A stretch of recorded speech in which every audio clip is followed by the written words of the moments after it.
कुरुक्षेत्र के विशाल मैदान में सुबह की हवा में तनाव तैर रहा था। दोनों ओर लाखों सैनिक खड़े थे। घोड़े, हाथी, रथ, ढाल, तलवारें और युद्ध के लिए तैयार योद्धा, सब मानो हवा में भी बिजली की तरह चमक रहे थे। पांडवों की सेना भी उत्साहित थी, पर युद्ध के पहले क्षण का दबाव उनके चेहरे पर साफ झलक रहा था। इसी बीच अर्जुन अपने अद्भुत रथ पर खड़े थे, जिसे स्वयं श्री कृष्ण चला रहे थे। कृष्ण शांत, धीर और दिव्य आभा से चमक रहे थे, जबकि अर्जुन युद्ध की विभीषिका को देख सोच में डूबे हुए थे। अर्जुन ने कृष्ण से कहा कि वह इस महायुद्ध से पहले विरोधी पक्ष को ठीक से देखना चाहता है। कृष्ण ने मुस्कुराते हुए रथ को दोनों सेनाओं के बीच रोक दिया। अर्जुन ने सामने देखा, भीष्म पितामह का शांत वृद्ध चेहरा, द्रोणाचार्य की गंभीर आंखें, कर्ण का तेज और अपने चचेरे भाइयों, मित्रों, गुरुओं और प्रियजनों को युद्ध के लिए तैयार खड़ा पाया। अर्जुन का हृदय अचानक भारी हो गया। उसका शरीर ढीला पड़ गया, हाथ से धनुष छूटने लगा। उसने दुख भरे स्वर में कहा कि इन अपनों को मारकर वह किसी विजय का आनंद नहीं ले सकेगा। उसने कहा कि उसे ऐसा राज्य, ऐसा सुख और ऐसा जीवन नहीं चाहिए जिसमें अपने ही लोगों की हत्या का पाप शामिल हो।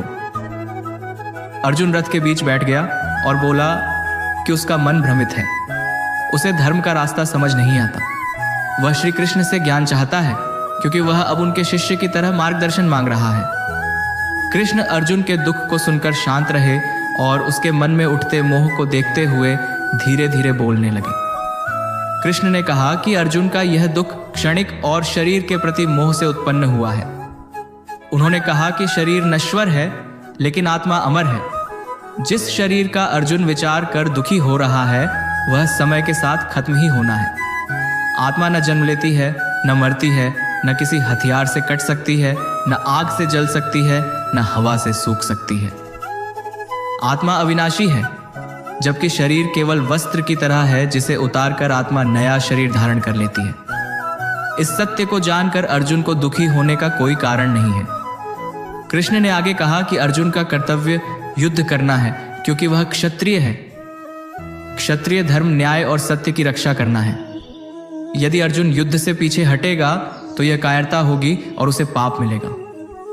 लोग उसका अपमान करेंगे। वह अपने धर्म का पालन न करके अधर्म का हिस्सा बनेगा। मनुष्य केवल कर्म कर सकता है, फल उसके हाथ में नहीं होता। फल की चिंता छोड़कर कर्म करने वाला ही शांत और मुक्त होता है। फल की इच्छा करने वाला हमेशा दुख में डूबा रहता है। कृष्ण ने कहा कि मनुष्य की चंचलता का कारण उसकी इच्छाएं और मोह होते हैं। जब मनुष्य किसी वस्तु की इच्छा करता है और वह न मिले तो क्रोध उत्पन्न होता है। क्रोध से भ्रम, भ्रम से स्मृति का नाश, स्मृति के नाश से विवेक का नाश और अंत में मनुष्य का पतन हो जाता है। इसलिए मन को शांत रखकर केवल कर्तव्य करते रहना चाहिए। जिसने इंद्रियों को संयमित कर लिया, वही स्थिर बुद्धि वाला होता है। अर्जुन ने पूछा कि जिसने अपने मन को साध लिया है, उसकी पहचान क्या है? कृष्ण ने बताया कि ऐसा व्यक्ति सुख दुख, मान अपमान, लाभ हानि, विजय पराजय सब में समान रहता है। वह अपने मन को भौतिक वस्तुओं में नहीं लगाता, वह आत्मा में ही आनंद पाता है।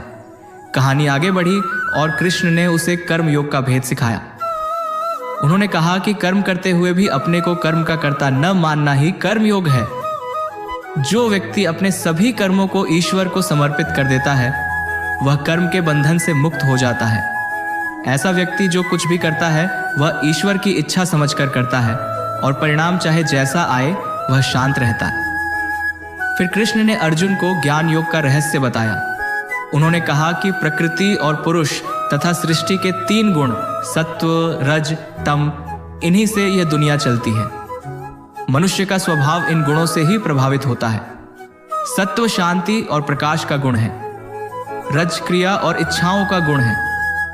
तम अज्ञान और आलस्य का गुण है। जिसने इन गुणों को समझ लिया, वह प्रकृति के खेल से ऊपर उठ जाता है। अर्जुन ने पूछा कि यदि कोई व्यक्ति भक्ति या योग के मार्ग पर चले और बीच में भटक जाए तो उसका क्या होता है? कृष्ण ने कहा कि ऐसा साधक कभी नष्ट नहीं होता। अगले जन्म में वह अपने पूर्व जन्म के योग को आगे बढ़ाने का अवसर पाता है और अंततः ईश्वर को ही प्राप्त होता है। ईश्वर हर भक्त को स्वीकार करते हैं, भले वह गरीब हो, दुखी हो, पापी हो या विद्वान हो। ईश्वर केवल हृदय की शुद्धता देखते हैं। जो उन्हें फल, फूल, पत्ता या पानी भी प्रेम से अर्पित करता है, वे उसे स्वीकार कर लेते हैं। फिर कृष्ण ने भक्ति के स्वरूप को विस्तृत किया। उन्होंने कहा कि जो पूरे मन से ईश्वर का स्मरण करता है वह ईश्वर को प्रिय होता है। ईश्वर हर हृदय में स्थित हैं और भक्त के मार्ग में स्वयं सहायता करते हैं। भक्ति सबसे सरल मार्ग है क्योंकि इसमें केवल प्रेम और समर्पण चाहिए। इसके बाद कृष्ण ने योग की प्रक्रिया समझाई। योगी वह है जो अपने मन को नियंत्रित कर लेता है। वह न अत्यधिक खाता है, न अत्यधिक व्रत करता है, न अधिक सोता है, न अत्यधिक जागरण करता है। वह संतुलन में जीवन जीता है। जिसने मन को साध लिया उसे दुनिया की कोई शक्ति विचलित नहीं कर सकती। मन को साधना कठिन है पर अभ्यास और वैराग्य से संभव है। अर्जुन का मन तब पूरी तरह शांत हुआ जब कृष्ण ने अपना विराट रूप दिखाने का संकेत दिया। अर्जुन ने विनम्र होकर वह रूप देखने की इच्छा व्यक्त की। कृष्ण ने दिव्य नेत्र प्रदान किए और उसी क्षण अर्जुन ने देखा कि कृष्ण का शरीर अनगिनत मुखों, आंखों और रूपों में फैल गया। उनकी आंखें सूर्य की तरह चमक रही थीं। उनके भीतर ब्रह्मांड के सभी देवता, आर्षि, ग्रह और नक्षत्र दिखाई दे रहे थे। उन्होंने देखा कि युद्ध के सभी योद्धा पहले से ही उस विराट रूप की अग्नि में प्रवेश कर रहे हैं। अर्जुन भय और आश्चर्य से कांप गया। अर्जुन ने हाथ जोड़कर कहा कि वह कृष्ण के इस रूप को देखकर भयभीत है और उनसे अपने सामान्य मानव रूप में वापस आने की विनती करता है।